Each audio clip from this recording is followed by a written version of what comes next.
Hi, welcome to our channel where we share the most intriguing stories. It was supposed to be a sanctuary, quiet, untouched, mine. But one weekend I came home to strangers in my pool, wine glasses in hand, claiming it was their retreat. What started as a mystery unraveled into a chilling invasion and a twisted scam hiding in plain sight. I've always hated the word retreat. Sounds too passive, like you're running from something. My mountain house wasn't a retreat. It was a goddamn stronghold. A place to breathe, to drink without judgment, to burn steaks over open fire and not think about quarterly reports or the words investor confidence. Just me, the pine trees, and whatever bottle of bourbon decided to survive the drive from Phoenix. I bought the place 5 years ago, custom built on a granite bluff with a view that could make a preacher swear. A wraparound porch, fire pit, wood-burning sauna, pool that stayed ice cold till July, and a grill station that had better features than my apartment in college. I designed it to be everything that life in the city wasn't. Isolated, quiet, mine. I came up here most weekends, sometimes alone, sometimes with friends. Left the city Friday afternoon, got to the ridge before sunset, grilled something dead, drank something aged, and spent 2 days forgetting that my phone had email. Then Sunday night, I'd lock the place up and head back to reality. Nothing fancy for security. A good solid deadbolt, steel-reinforced doors, and a 5-mile climb on a dirt road that most people wouldn't attempt without a 4x4 and a death wish. I didn't need alarms or cameras. Hell, the only neighbors were squirrels and deer, or so I thought. It started with a comment from Pete, the old guy who lived lower on the slope.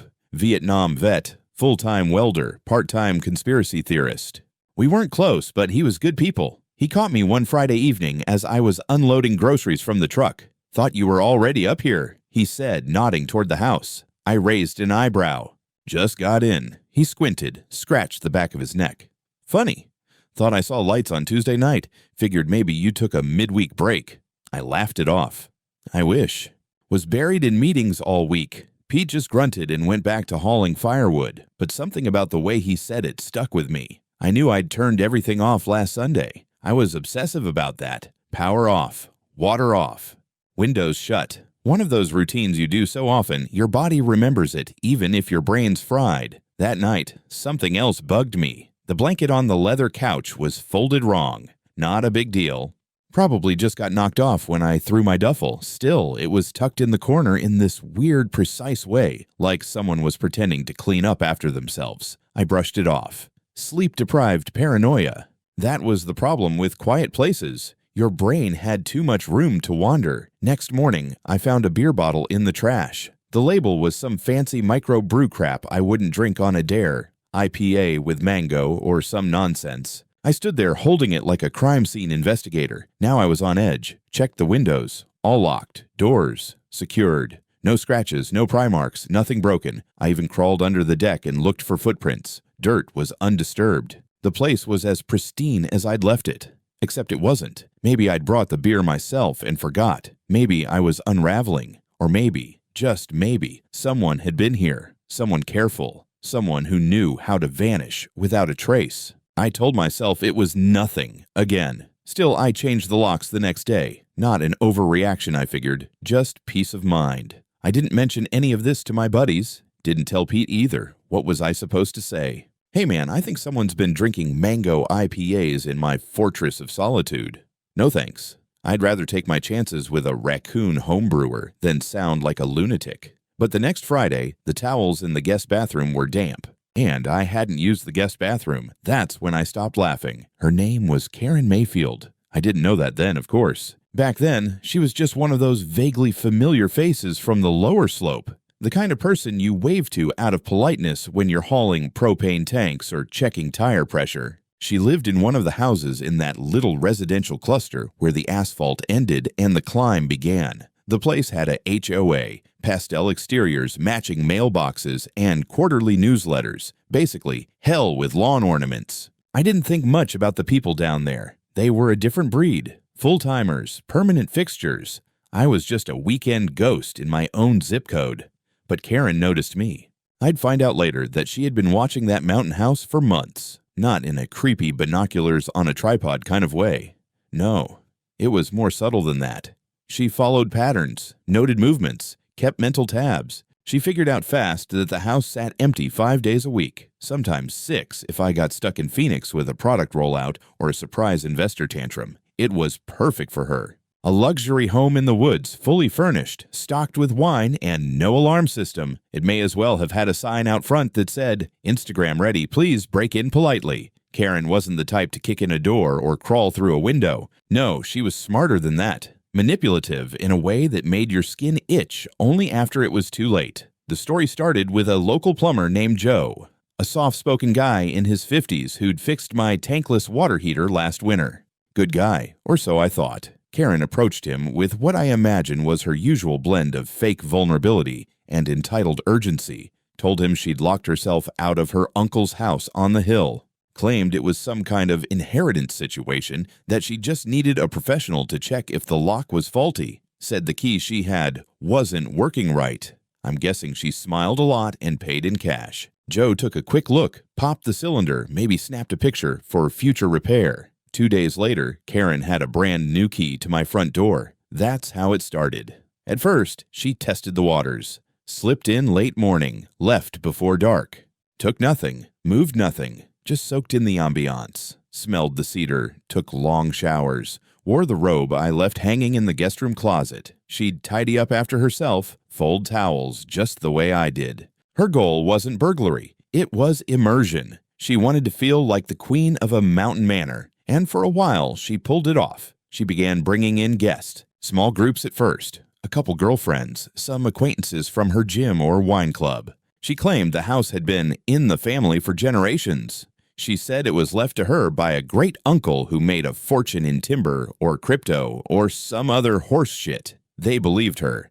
Why wouldn't they? She had the key. She had the confidence. She staged the house like it was her personal spa lodge, lit candles, made cheese boards, queued up soft jazz playlists on my speakers. Hell, she even replaced the throw pillows. Mine were too masculine, apparently. It escalated. By midweek every week, my house became her showroom. She hosted private retreats, exclusive wine tastings, and something she called a wilderness wellness circle, which sounded like a cult, but was probably just a yoga class with better acoustics. She made it a point to never be there on weekends. She watched my patterns the way a predator watches herd migration. When I'd drive in Friday evenings, she was already gone. Dishwasher empty, floors clean, towels freshly washed and put back where I left them. It was eerie, but surgical. She took nothing I'd miss, didn't touch my guns or safe, didn't raid the liquor cabinet, just rotated bottles and replaced the good stuff with newer bottles of the same label. She probably had an Excel sheet tracking what she borrowed, and she documented it all. Her phone was filled with selfies, by the pool, on the porch, lounging on the leather couch with a glass of my Syrah. All filtered, all captioned like motivational quotes for people who eat air for breakfast. Mountain vibes. Legacy living, nosy, my sanctuary. The delusion wasn't just personal, it was curated, packaged, monetized. She started running a private Instagram account where she hinted at a secret life in the mountains. Not exactly public, but not entirely hidden either. I'm told she even dropped the phrase invite-only retreat more than once. And people started to believe it, to want in. Her boyfriend, Shane, a mid-50s ex-gym bro with hair implants and teeth too white for a welder, began staying over during the week. Sometimes he brought friends. She let them believe he owned the place with her, that they were some kind of power couple rebuilding their legacy estate. She even gave him a drawer in my master bedroom. I had no idea, not a damn clue. Every weekend I'd come back, fire up the grill, crack open a beer, and marvel at how peaceful my life had become. I didn't realize I was just a guest in my own home. Not yet. It was a Tuesday, which meant I was waist-deep in client emails, knee-deep in code bugs, and exactly 2.5 hours late for lunch. Jack called while I was trying to mute a Slack notification for the 5th time. "Vegas is off," he said. I stopped typing. "Come again." "Bachelor party's canceled. Groom got COVID. Half the groomsmen are now test positive, and the hotel's freaking out." Damn. So what? Sad beers in your backyard instead. I was thinking more like yours. I blinked. "What? My house?" "No," he said. "The one that doesn't share walls with your neighbors and has a pool and a grill and an actual soul. You know, the good house." He meant the mountain house. And he wasn't wrong. "Isn't that your sanctuary or whatever?" he asked. I smirked. "Jack, there isn't a single place in that entire house labeled No Marines Allowed. Pack a cooler." 2 hours later, I was on the highway with a loaded truck and a plan. Jack was bringing 3 buddies, all former military, the kind of guys who could disassemble a car or a person in under 5 minutes. Good guys, reliable, and most importantly, not the type to flinch if things got weird. I didn't think we'd need that skill set. It was just supposed to be beer, firewood, and sarcastic stories about bad COs. But as we turned off the main road and started the climb toward the ridge, I saw something that made my stomach drop. There were cars at my house, 3 of them, all neatly parked just off the gravel, like they belonged there. One was a white Lexus SUV with vanity plates that said, "Bliss for you." Another looked like an older Dodge Charger with tinted windows. The third, a black Tesla Model S, windows down, radio softly playing some kind of indie bullshit. The gate wasn't locked. I slowed the truck to a crawl. Jack leaned forward in his seat. "Friend of yours?" "Nope," I said. My voice was already going cold. "And that gate's not supposed to be open." He reached behind the seat and pulled out a flashlight the size of a medieval weapon. "You want us to check it out first?" I shook my head.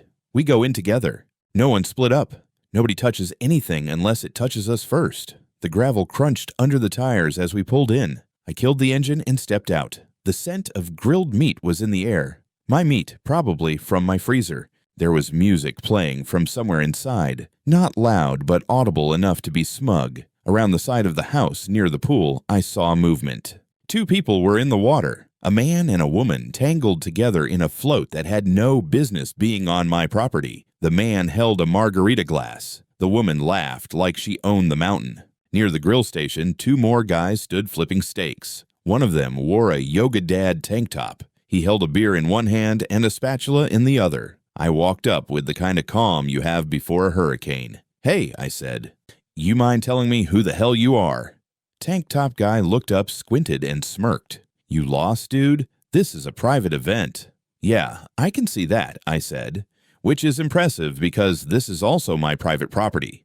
He laughed. "Right, Karen said someone might try that. You're one of the neighbors, huh?"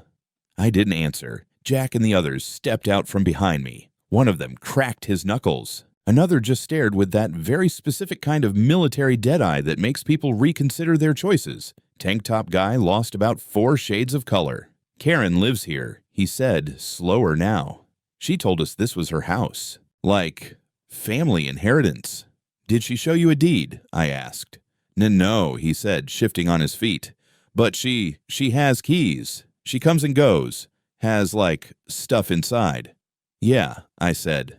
"That's going to be a problem." We rounded them up. Not violently, not aggressively. Just with the kind of presence that says, "Don't screw around." The 2 guys by the grill sat down on the deck without argument. The pool couple climbed out and wrapped themselves in towels, looking very unsure about everything. I pulled out my wallet and showed them the property documents. My name, my signature, my house. "I'm going to ask this once," I said.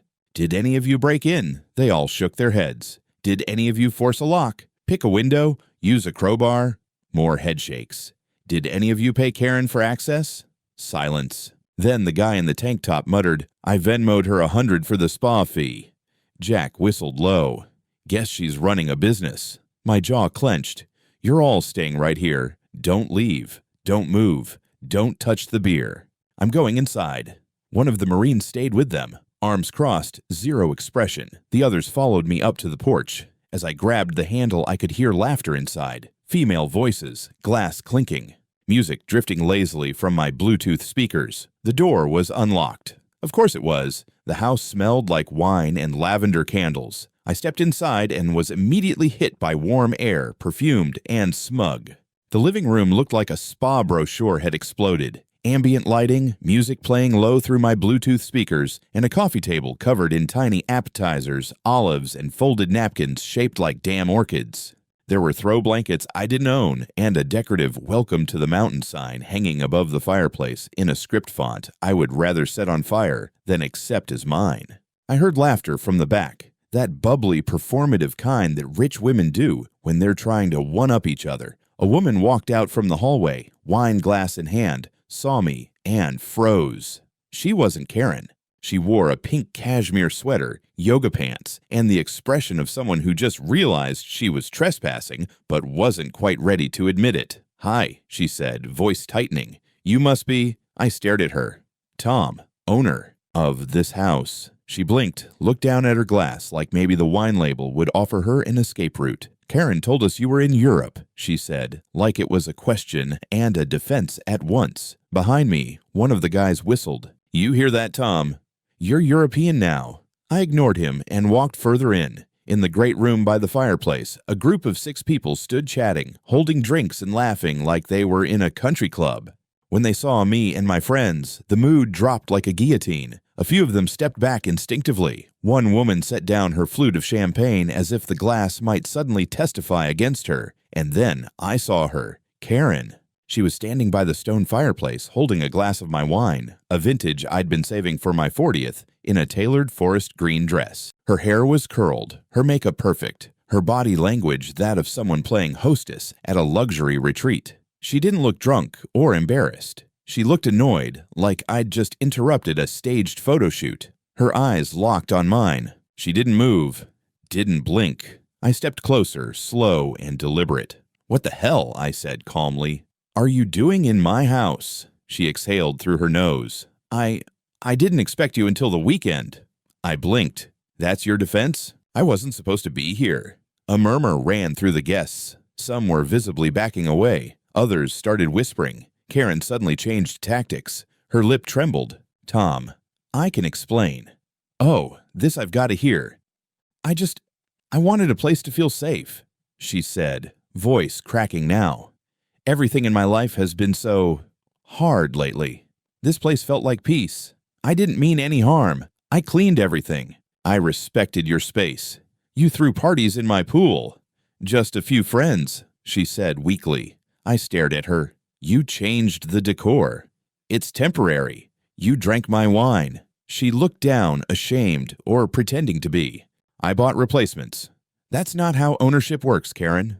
A man stepped forward, tall, broad-shouldered, wearing loafers with no socks and the kind of cologne that smelled like synthetic dominance. He set his glass down hard. "Hey," he said, squaring up, "you don't talk to her like that." I looked him over. "You must be Shane." "Yeah, and who the hell are you?" "I'm the guy whose name is on every piece of legal paper in this building." He took a step forward. "Don't care." "You're upsetting her." One of my friends coughed loudly, then cracked his neck. Shane glanced past me and saw 3 military veterans with arms folded, watching him like he was a target on a training course. "You want to hit me? Go ahead," I said. "You'll wake up zip-tied in a sheriff's car." Shane's face twitched. Karen rushed forward and grabbed his arm. "Don't! Just don't." He pulled away. "He doesn't get to treat you like this." Then he lunged. The next 6 seconds were a blur. Shane threw a wild punch, missed. One of the guys stepped in, twisted his arm back, and dropped him like a sack of meat on the hardwood. 2 other male guests tried to get involved. Mistake. They were disarmed, disoriented, and face down in seconds. My friends didn't hit hard, but they hit precisely. Shane was gasping, one of his buddies sobbing about a herniated disc, and Karen was shrieking at everyone. We didn't hurt them. Not really. But by the time it was over, 4 grown men were zip-tied on the floor, looking like the sad end of a failed bachelor party. The rest of the guests, most of them quietly backed out through the kitchen. A couple apologized. One asked if she could keep the cheese plate. I said no.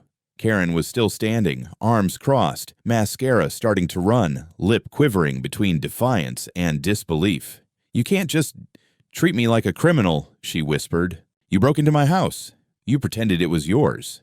You let strangers swim in my pool and drink my wine and call it a retreat. I was careful. And now you're caught." She said nothing. I pulled out my phone. "Smile. You're about to be very famous." And then I called the police. The cops arrived in just under 12 minutes. That's fast for up here. Maybe someone else called them too. The neighbors below had a direct view of my house. And I'm sure it's not every Tuesday they see 4 grown men zip-tied on a deck and a woman screaming about spiritual sovereignty. They came in 2 squad cars, sirens off, lights rolling low. One deputy stepped out, hand near his belt, eyes scanning the scene. The other was younger, looked like he'd just finished academy training and still thought law enforcement was about justice instead of paperwork and migraines. I met them halfway down the gravel path, phone still in hand. "You the homeowner?" the senior one asked. I held up my ID and the property deed. "Thomas Brixton, this is my house. Everyone else? Not invited." Behind me, Karen was still talking at high volume, something about misunderstanding, personal growth, emotional abuse. I heard her say the word permission at least 4 times, each time a little more shrill. The deputy flipped through the documents. "You mind walking us through this?" "Gladly." I explained it all. The house, the schedule, the strange signs, the unlocked gate, the party, the confrontation, Shane's attempted assault, my very disciplined friends, the fact that I had changed the locks recently, which meant whoever had a working key had no business having one. When I mentioned the replaced wine bottles and spa fee transactions, the younger cop raised his eyebrows. "And these guests, did they know they were trespassing?" I pointed at the group still sitting by the deck, hands now free but faces drained of color. "Ask them. One paid Karen for access." The others thought this was a legit retreat. The older deputy motioned toward Karen. "And her. She's the ringleader." They spoke to her for a good 10 minutes. She went through the full arc. Confusion, sadness, false tears, blame-shifting, spiritual jargon, something about being a caretaker of sacred land. Then she dropped it, the lie she'd probably rehearsed in the mirror a dozen times. "He said I could use it." I almost laughed. "I did?" I asked, stepping forward. "When was that, Karen?" Her face flushed. "You weren't using it." I figured. "We'd talked once and you said—" "No, we didn't. You left it empty." "That's not an invitation." The deputy raised a hand. "Ma'am, did you ever have legal permission to enter this property?" Karen hesitated. "It wasn't formal." "That's a no." Then they started the walkthrough. The officers asked to look inside. I welcomed them in. What they found made my skin crawl. First, her things. In the guest room closet, nestled behind my spare blankets, was a canvas bag filled with her toiletries, a few personal items, and, bizarrely, a framed photo of her and Shane, arms around each other, standing right here in my living room like it was prom night. In the bathroom cabinet, hairbrush, medication bottles, and a pink razor I most certainly didn't own. But the worst was the master bedroom. Tucked under the bed, they found a laptop, still warm. One of the deputies opened it. Password not needed. Karen apparently didn't believe in encryption, or maybe she thought I'd never know she existed. What we found on that machine turned trespassing into something a lot darker. First, a spreadsheet, dates, guest names, Venmo transactions. Amounts ranging from $50 to $300 labeled things like energy cleanse, weekend serenity, and full moon integration. Over 37 entries. There were Word docs too. Full-on promotional copy. Escape to the Ridge. Private invitation only. Exclusive access to legacy property. But it didn't stop there. Another folder. Observations. Inside, logs. My comings and goings. What days I arrived. What hours I left. Even rough notes like left bourbon bottle half full in kitchen or checked sauna. Didn't turn it on. She'd been watching. Tracking. Not with cameras, but with something worse.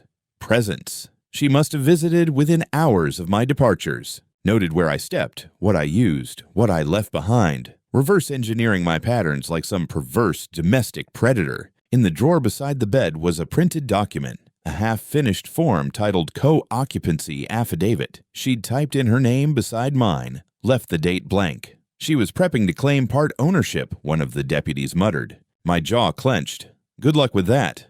We brought everything outside. The laptop, the toiletries, the printed forms, the receipts. Karen started yelling again. "You can't take my personal property. That's a violation."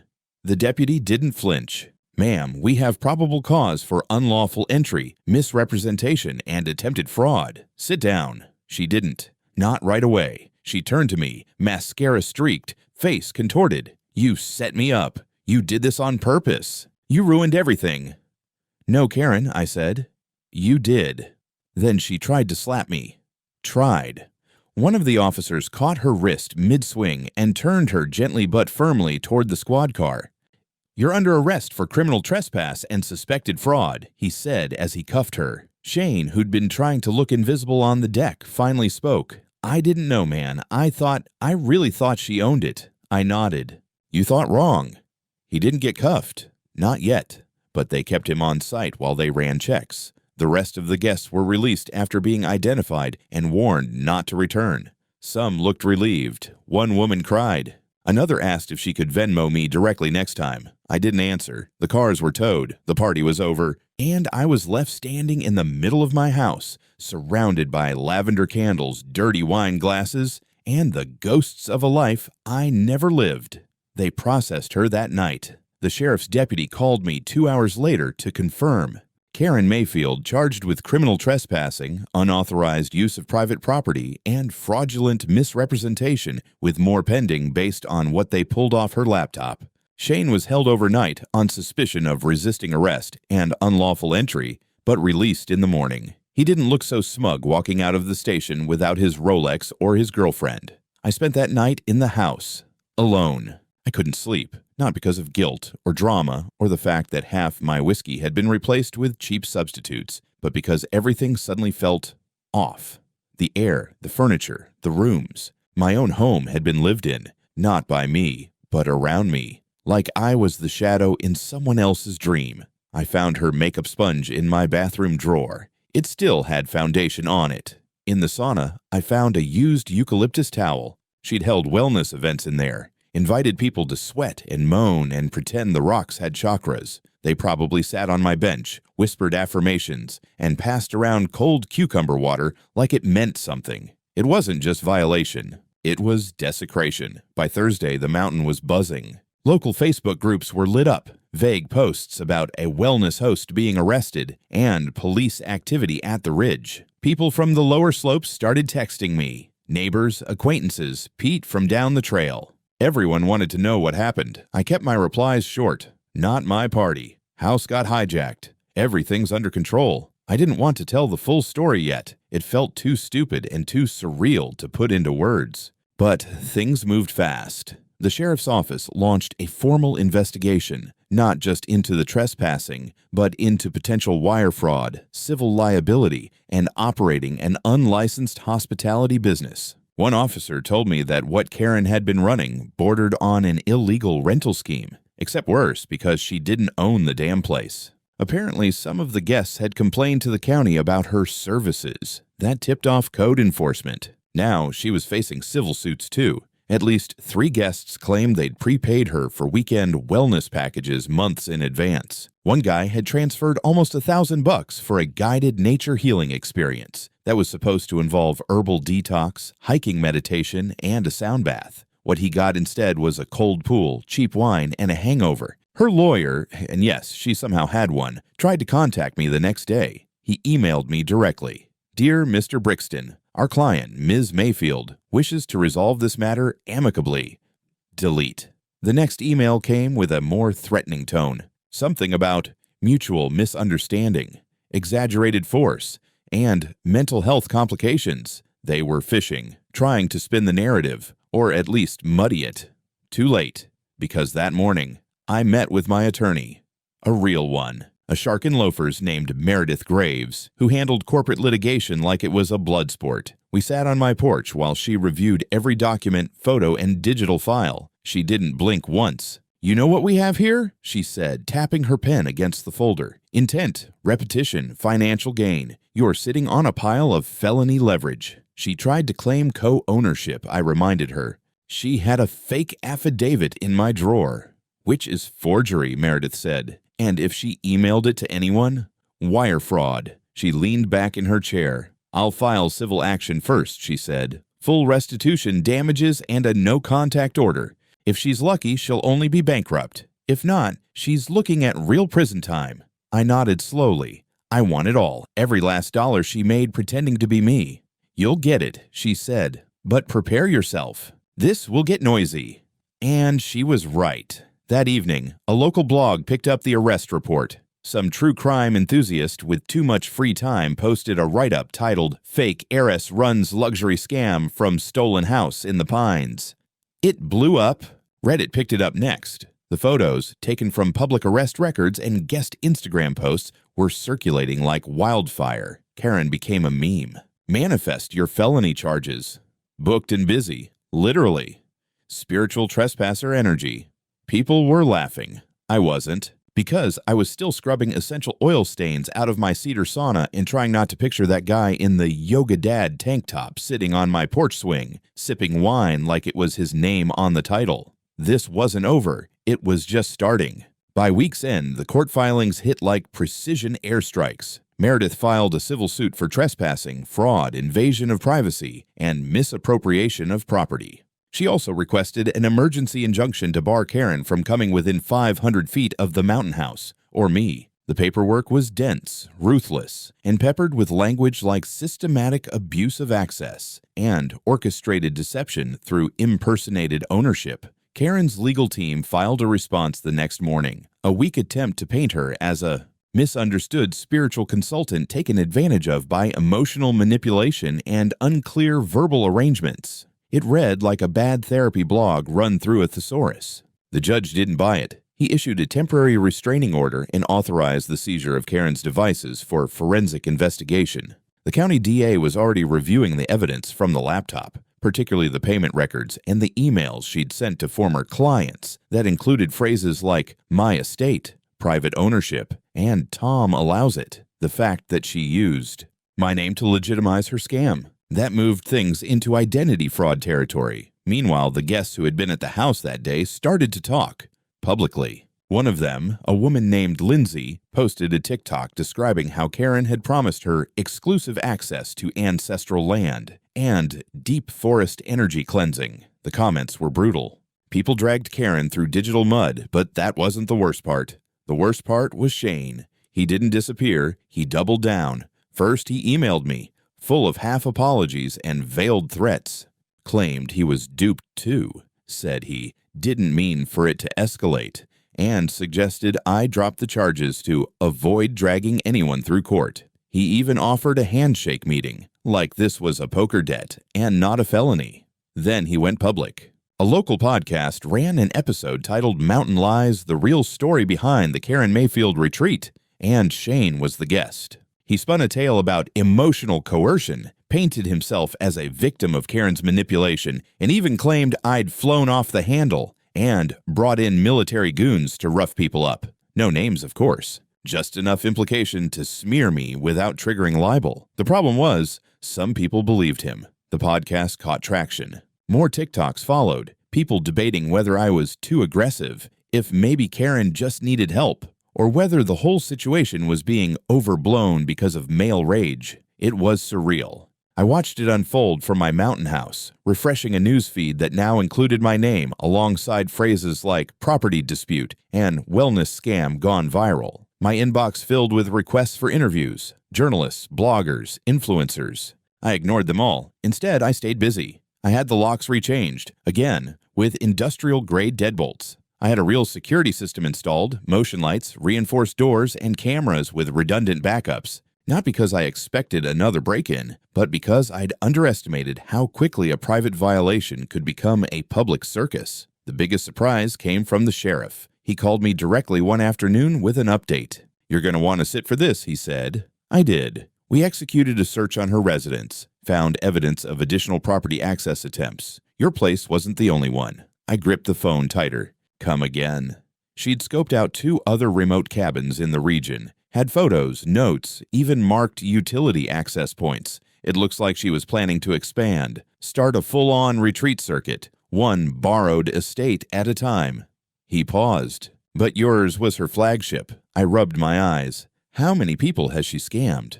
We're still counting. That changed everything. What I thought was a bizarre one-off violation had been phase 1 of something bigger. Organized, deliberate, and repeatable. Karen hadn't just used my home. She'd built a model, and she was getting ready to scale. The DA added conspiracy to commit fraud to her charges. Her bail was denied. I slept a little easier that night, but only a little, because there was one more thing. While double-checking the porch lighting system that weekend, I found a slip of paper wedged behind a beam, weather-worn, crumpled, but still readable. It was a guest waiver form, handwritten. It said, "Welcome to Ridgelight Sanctuary. All spiritual sessions are voluntary. By entering this sacred space, you acknowledge Karen Mayfield as sole keeper of the land's energy. My land, my energy." her lies. And yet, someone had signed it. Karen was sentenced 6 weeks later. The courtroom was almost too clean.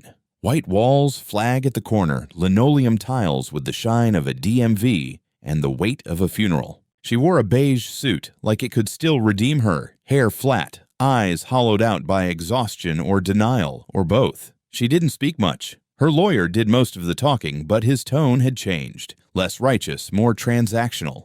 Like he was just trying to end the game without getting benched. The judge laid it all out. 47 separate unauthorized entries, 21 confirmed wellness retreats with financial gain, over a year of pattern behavior, use of falsified documents, forgery of ownership intent, monetized impersonation, and calculated concealment of all the above. 6 charges stuck. The rest were rolled into a plea deal. 14 years. State prison. With eligibility for parole after 8, Shane got 5 years for obstruction, false representation, and incitement to trespass. No parole for the first 2. He didn't look at me once during sentencing. Just sat there like a prop waiting to be carried off stage. Some of the guests, those who had helped investigate, received conditional immunity. The others were fined. A few ended up with misdemeanor records. The rest just vanished into their respective yoga studios and organic brunch tables, pretending it never happened. Me, I stayed. I kept the house. It would have been easy to sell it. Too easy, really. Wash my hands of the memories and find peace elsewhere. But I don't believe in surrendering ground to liars. Not when they've already stolen time. I restored everything, replaced what was tainted. I even had a crew come in and strip the sauna down to bare cedar just in case her energy work left any metaphysical residue I couldn't burn with bleach. The house became mine again, but it didn't happen overnight. I had to reclaim it room by room, memory by memory. The pool got emptied and scrubbed, the deck pressure washed, all the cookware replaced, and the robe tossed it, along with every towel, pillow, and piece of fabric she might have touched. But I kept the notebook, the one the sheriff handed me after they cleaned out her apartment. It was full of affirmations. Own your future. You are the light. Believe in what you manifest. At the back, scrawled in hurried cursive, was this: "This house is where I become someone." I kept that page, framed it. It hangs in the garage now, next to the breaker box, just in case I ever start forgetting what entitlement looks like when it's dressed in self-help quotes. The media lost interest quickly. After the initial flurry, the story faded under the weight of newer scandals. Influencers gone bankrupt, tech fraud, a pastor's affair. No one cares about a stolen mountain house once the hashtags dry up. But locals remember. Now, when I drive down the slope for supplies, people nod differently. Less like I'm the weekend guy and more like someone who bled into the dirt. They've stopped asking if the retreat lady is still around. They know. The new sign at the gate says it all. Trespassers will be celebrating their next party in federal prison. It's not subtle, but neither am I. Sometimes justice isn't quiet. Sometimes it's loud and carved in metal and bolted into pine with 2-inch steel screws. And sometimes when I sit by the fire pit at dusk, drink in hand, I think back to that moment, the first time I stepped onto my own porch and saw strangers drinking my wine. I remember the heat in my blood, the white noise in my head, the realization that someone had rewritten my life without asking. That'll never happen again. Not here, not in my house.